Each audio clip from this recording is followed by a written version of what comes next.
அன்பான நேயர்களே, எனது இனிய நல்வணக்கங்கள். நம்ம இந்த வீடியோக்குள்ளே முக்கியமான ஒரு விஷயத்தை பற்றி ஒரு அவுட்லைன் கொடுக்க போகிறேன். என்ன அப்படின்னு கேட்டாக்க, மிஸ்டர் சிவி பிரகாஷ் ஃப்ரம் பெங்களூர் ஒரு புக் எழுதியிருக்காரு, த சைலண்ட் கிரைசஸ். அதில் நிறைய விஷயங்கள் இருக்குது. ஆனால் நம்ம எல்லாத்தையும் ஒரே தடவை சொல்ல முடியாது. ஸோ ஒரே ஒரு பாயிண்ட் மட்டும் நான் இன்றைக்கி உங்களுக்கு எல்லாருக்கும் தெரியப்படுத்த விரும்புகிறேன்.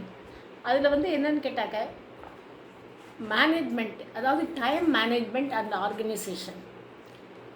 நம்ம ஒரு டைமை கரெக்டாக நம்ம டிசிப்ளின்டாக மெயின்டைன் பண்ணாலும் அது அதை நம்ம அதிலிருந்து நம்ம நிறைய விஷயங்கள்லேருந்து எஸ்கேப் ஆகலாம். எப்படின்னு கேட்டாக்க, one of the best ways reduce கோவத்தை நம்ம கண்ட்ரோல் பண்ணுறதுக்கு, ஆத்திரங்களை கண்ட்ரோல் பண்ணுறதுக்கு, அல்லது ஒவ்வொரு சமயத்துலேயும் நமது ஆணவமோ அல்லது வேறு எதுவோ ஓவர் ஸ்மார்ட்னஸோ அப்படி இல்லாமல் நம்ம எது பேசினாலும் நம்ம சொல்கிறது தான் சரின்னு நினைக்கிறதோ, இந்த மாதிரியான எண்ணங்களை எல்லாம் தவிர்க்கக்கூடிய ஒரு வாய்ப்பாக அமையும். அது எப்படி நம்ம பண்ணுறது அப்படின்னு கேட்டாக்க, டீனேஜர்ஸ்க்கு ஒரு பேலன்ஸ்டு ஷெட்யூல் பிளான் பண்ணணும். அது பண்ணும்போது என்னாகும்னு கேட்டாக்க, ஸ்கூலுக்கு போகும்போதும் சரி, ரிலாக்ஸேஷன் இருக்கும்போதும் சரி, அண்ட் ஹாபீஸ் அதெல்லாம் எப்படி நம்ம கொடுக்கணும். அது அதுக்கும் ஒரு டைம் லிமிட் இருக்குது.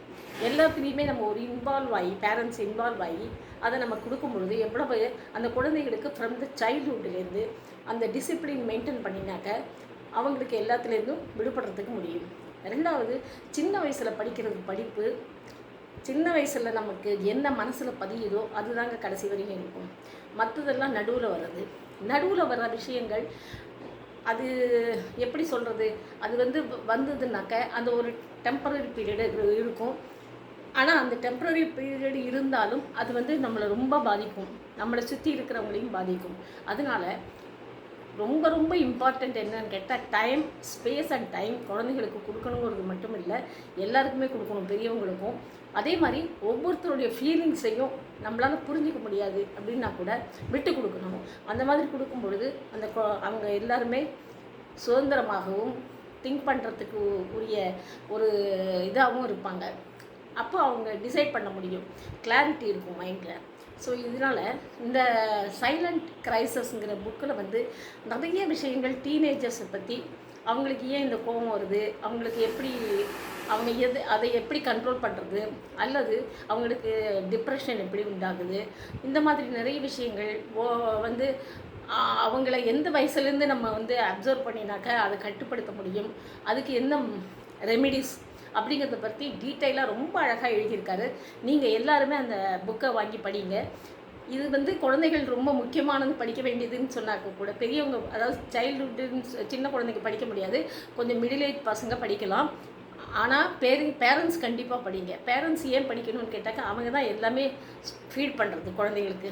அதனால் அவங்க படித்து அதை தெளிவாக புரிஞ்சுக்கிட்டு அவங்க அதை பற்றி இம்ப்ளிமெண்ட் பண்ணினாக்க ஒவ்வொரு குழந்தையும் நன்றாக வருவாங்க. இதில் எந்த டவுட்டும் கிடையாது.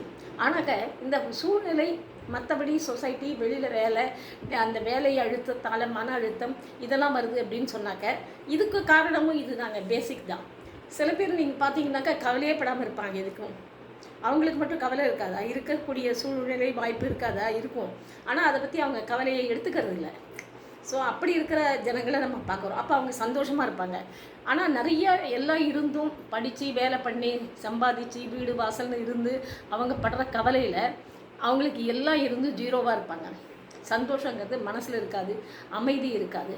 இந்த அமைதிக்கு என்ன தேவை அப்படின்னாக்க, குழந்தைகள், பெரியவங்க எல்லாருமே மன அழுத்தம் இல்லாமல், சோர்வு இல்லாமல் சந்தோஷமாக இருக்கிறதுக்கு என்ன வழிங்கிறத நாமளே நம்ம டைமை ஸ்பெண்ட் பண்ணி அதை எப்படி அப்ளை பண்ணுறதுங்கிறது பண்ணணும்.